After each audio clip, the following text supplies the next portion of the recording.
وإذ قال موسى لفتاه لا أبرح بسم الله الرحمن الرحيم وإذ قال موسى لفتاه لا أبرح حتى أبلغ مجمع البحرين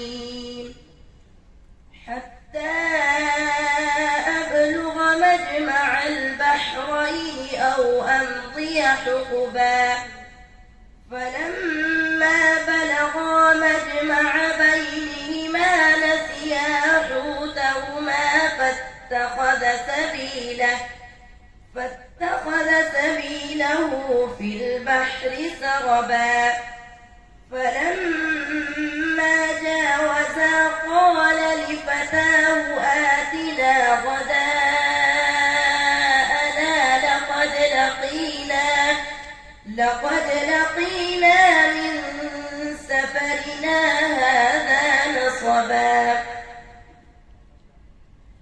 قال أرأيت إذ أوينا إلى الصخرة فإني نسيت الحوت وما أنسانيه إلا الشيطان أن أذكره واتخذ سبيله في البحر عجبا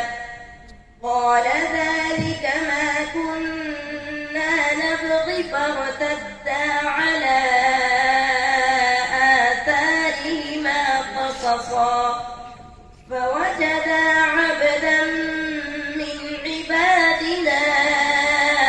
آتيناه رحمة من عندنا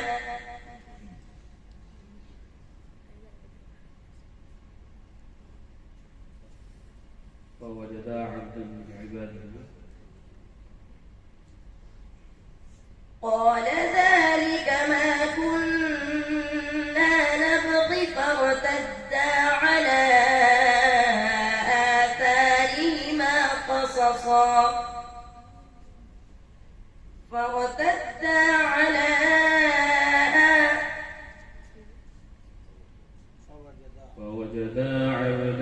من عبادنا آتيناه رحمة